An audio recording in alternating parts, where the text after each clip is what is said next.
Hello नमस्कार, मी कोमल सावंत आणि स्वागत करते तुमचं आपल्या यूट्यूब चॅनलवरती. तर आत्ता सकाळचे वाजलेत 9:30 वाजलेत आणि नाश्ता वगैरे सगळं आवरून झालेलं आहे. आणि आता दिवसातली जी काही रोजची कामं असतील ती मी तुमच्यासोबत शेअर करणार आहे. असं तर रोजच कामं असतात, आणखीन काही ना काहीतरी सुरूच असतं बायकांचं. त्याच्यामुळे मग चला मग आता व्हिडिओला सुरुवात करू. इथे सकाळी चुलीवरती आत्यांनी ओल्या शेंगा असतात ना, त्या शिजत ठेवल्या आहेत टोपामध्ये.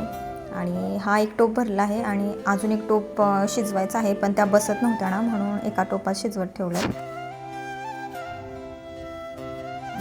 हे 10 वाजले, आत्ता 10चं वातावरण आहे. आणि केळीची झाडं बघताय ना तुम्ही, तर त्या दिवशी खूप मोठा पाऊस आलेला ना, त्याच्यामुळे त्या वाऱ्यामुळे त्याची सगळी पानं हलून सगळी फाटून गेली. त्याच्यामुळे सुकल्यागत दिवशी जो मोठा पाऊस झाला होता ना, तर त्याच्यामुळे तुम्हाला सांगितलेलं पाठीमागच्या व्हिडिओमध्ये की सगळा पालाच अंगणात सगळा पाला झाला आहे झाडांचा. तर आता तो झाडून काढायचा आहे. आणि आता घरात थोडंसं काम बाकी आहे, तेवढं मी आवरून घेते आणि मग बाहेरच येते, मग सगळा पाला वगैरे झाडून घेते. आता तुम्ही म्हणाल की हे केळीच्या झाडाला असं हे का बांधले, तर कोंबड्या आहेत भरपूर, त्याच्यामुळे ना त्या कोंबड्या ना त्या केळीची खालचं जे खोड असतात ना, त्या टोचून ना त्याला पूर्ण एकदम मोकळं करतात. त्याच्यामुळे मग त्या आत्यांनी त्याला तसं बांधून ठेवलं आहे, जेणेकरून त्या ते खोड वगैरे खाणार नाहीत. आणि नंतर मग माझी झाडू मारायची तयारी होती. आणि एक जवळजवळ 5 गुंठ रान असेल आणि त्या एका गुंठ्यात घर आहे आणि 4 गुंठ्यात तर मग अशी झाडं आहेत. आणि त्या झाडांचा पाला असाच रोज पडतो. आणि त्या दिवशी तर वाऱ्यामुळे तर एवढा पाला पडलेला. तर आणि परत जेव्हा बदामाची झाडं असतात ना, तेव्हा मग पान गळती लागते, तेव्हा मग ती बदाम आणि पानं वगैरे खूप गळतात. त्या टायमिंगला पण मग झाडू वगैरे मारायला लागतो. आत्ता एक थोडे दिवस आता नाही, आता इथून पुढे जोपर्यंत नवीन चांगली मोठी पानं येत नाहीत ना, तोपर्यंत एवढा पाला नसतो. पण वाऱ्यामुळे खूप हिरवी पानं पडलेली, त्याच्यामुळे तो पाला झाडू मारायला लागतो. आणि पुढे सागवानाची पण झाडं आहेत, मी दाखवेन तुम्हाला कधी पुढे. तर त्याला आत्ता एकही पान नाही आहे, पण पावसाळ्यात ना त्याला खूप पानं येतात मोठी. आणि नंतर मग ती सोजळावी लागतात, म्हणजे ते उंच जातात. आणि मग सोजळी की मग त्याची पण पाने खूप पडतात. मी नक्कीच पुढच्या कधीतरी व्हिडिओ ते पण तुमच्यासोबत शेअर करेन, पण आत्ता तर झाडू मारून घेते.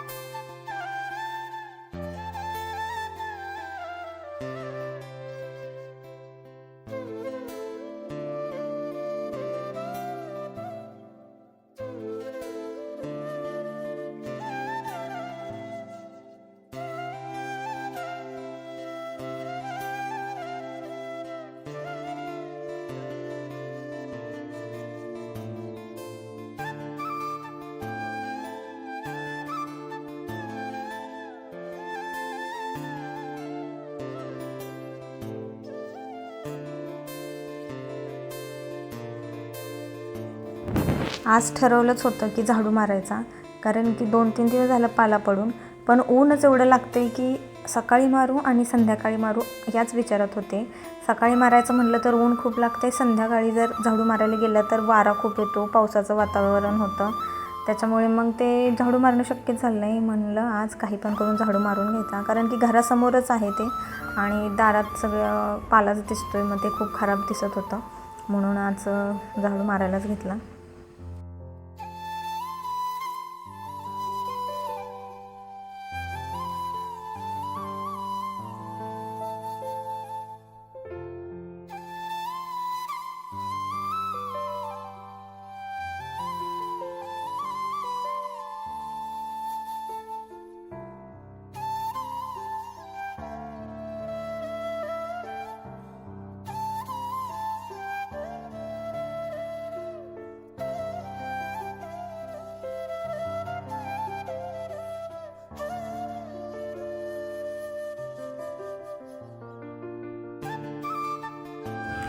मी मगाशी 10 वाजता बाहेर आले होते अंगणात झाडू मारण्यासाठी आणि आत्ता 10:30 वाजले.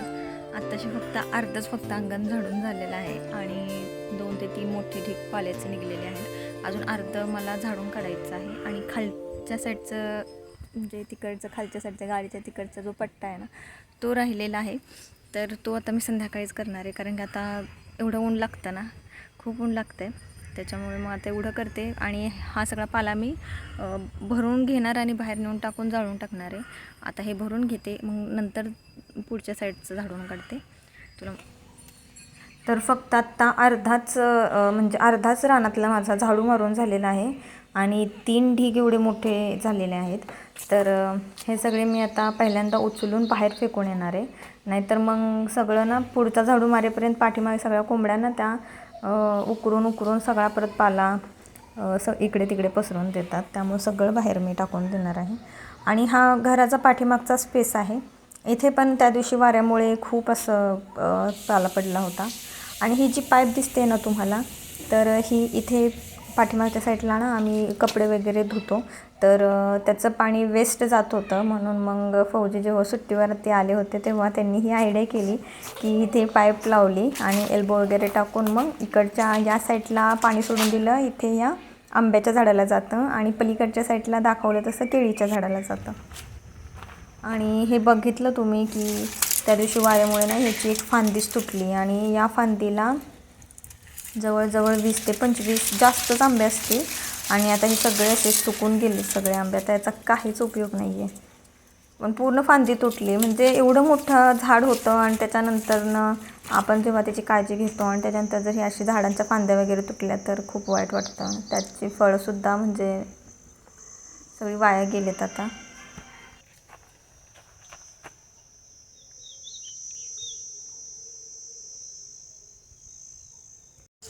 तर बघू शकता तुम्ही इथे की माझा पाठीमागचा पण झाडू वगैरे सगळा मारून झालेला आहे आणि मी सगळं क्लीन करून घेतलं इथे.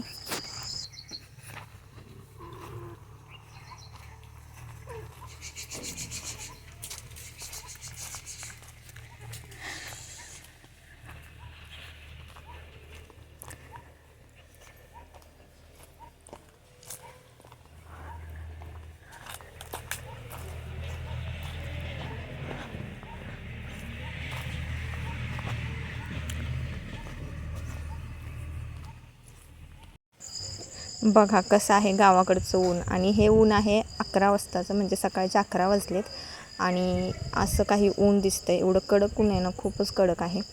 आणि पूर्ण माझा झाडू मारून झालेला आहे आणि मी हा व्ह्यू तुम्हाला दाखवते. सगळं माझं काम आवरून झालं आहे. आता कपडे वगैरे झालेत, बाहेरचं झाडून पण झालेलं आहे. आता मी घरात आले, मला अजून भाकरी बनवायचे, जेवण बनवायचं आहे आता मला. आणि ऊन पण आता खूप झालं आहे. बाहेर आत्याने शेंगा शिजत घातलेल्या आणि त्याच्यातल्या थोड्याशा एवढ्या शिल्लक राहिलेत, म्हणजे दोन टोपगच भरलेले, पण एवढ्या काय टोपात बसत नव्हत्या. म्हणून मग आता म्हटलं ह्या घरात छोट्या कुकरला शिजवत ठेवायच्या. आणि थोडंसं त्याला मीठ, आत्या शिजवतात त्याला थोडंसं मीठ कमी असतं आणि मी त्याला थोडंसं नॉर्मल जरा जास्त घालते, म्हणजे थोड्या मिठाच्या उकडलेल्या शेंगात छान लागतात ना. आणि आता चला आवडते काम. तर आत्ता संध्याकाळचे वाजले आहेत 6:15. तर संध्याकाळच्या जेवणाची तयारी करायची होती आणि आज आणलं होतं घरी चिकन. तर मी आज चिकनची रेसिपी तुमच्यासोबत शेअर करणार आहे. म्हणजे मी कसं चिकन बनवते. तसं तर चिकनच्या खूप साऱ्या रेसिपी असतात, पण आपण नेहमी जी रेसिपी बनवतो त्या रेसिपी म्हणजे कुठल्या टाईपची जी रेसिपी बनवतो त्याची चव म्हणजे चांगली लागते. मग कधीतरी एखाद टायमिंगला वेगळ्या टाईपची जर रेसिपी बनवली तर ते एखाद टायमिंगला खायला चांगली वाटते. पण जी नेहमी आपण जे बनवतो ना, जो पातळ रस्सा असतो आणि सुक्कं चिकन असतं ते भारी लागतं खरं तर. तर मी कसं चिकन बनवणार आहे तर ते तुमच्यासोबत शेअर करणार आहे. चला तर सुरू करू. पहिल्यांदा तर मी चिकन चाळणीमध्ये काढून घेणार आहे आणि पूर्ण याला 4-5 पाण्याने सगळं व्यवस्थित धुवून घेणार आहे. इथे श्रेयसचं पण गडबड चालली होती की मला पण स्वच्छ करू दे. त्याला ना असली कामं करायला खूप आवडतात. तो मध्ये करत होता की मी पण स्वच्छ करतो. म्हटलं नको, राहू दे. आणि नंतर मग मी सगळं स्वच्छ एकदम चिकन करून घेणार आहे, धुवून घेणार आहे.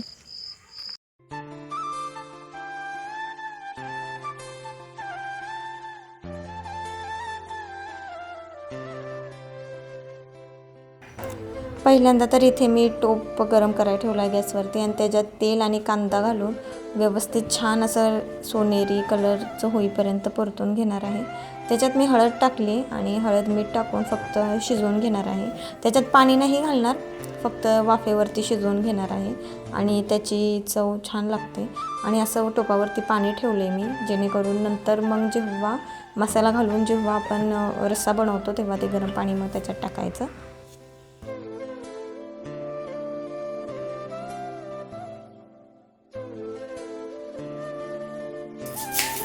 मसाल्यासाठी इथे मी 2 छोटे कांदे आणि लसूण, खोबरं, आलं हे सगळं व्यवस्थित भाजून घेणार आहे आणि याची मग पेस्ट बनवणार आहे. कोथिंबीर नव्हती त्याच्यामुळे काय आता मी ती काय घातलीच नाही आहे. आणि हे सगळं छान असं बारीक करून घेणार मिक्सरमध्ये आणि मग याचा मग रस्सा बनवणार.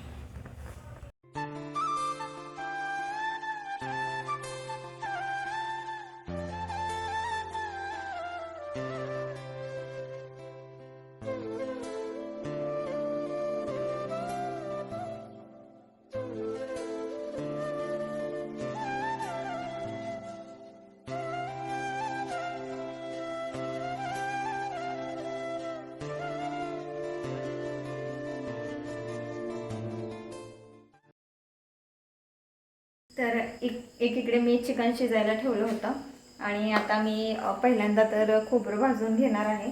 कारण की नंतर जर टाकलं ना म्हणजे कांदा भाजून झाल्यानंतर तर ते करपतं.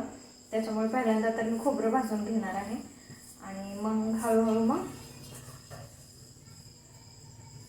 कांदा वगैरे, लसूण, कांदा, आलं असं हे भाजून घेणार आहे. आणि मेन म्हणजे आपण जेव्हा चिकन करतो तर चिकनमध्ये एक वेगळाच फ्लेवर येण्यासाठी आपण कोथिंबीर वापरत असतो आणि ती माझ्या घरची संपली, म्हणजे कोथिंबीर संपली. आणि बघू आता जेव्हा कधी जाईन मी तेव्हा घेऊन येईन.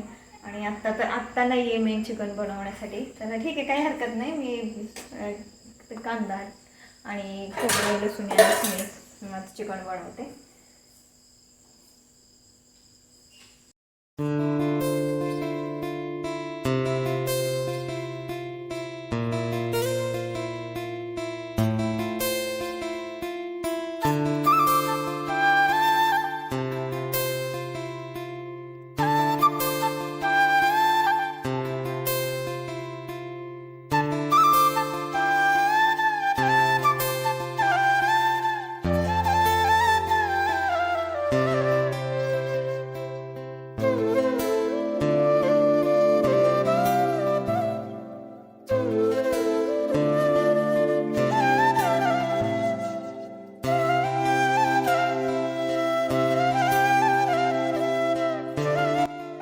इथे माझा मसाला भाजून तयार आहे आणि याच्यात मी आता जे आपलं लाल तिखट असतं म्हणजे आपला कांदा लसूण मसाला, चिकन मसाला वगैरे सगळं घालून मी व्यवस्थित याला भाजून घेणार आहे, परतून घेणार आहे.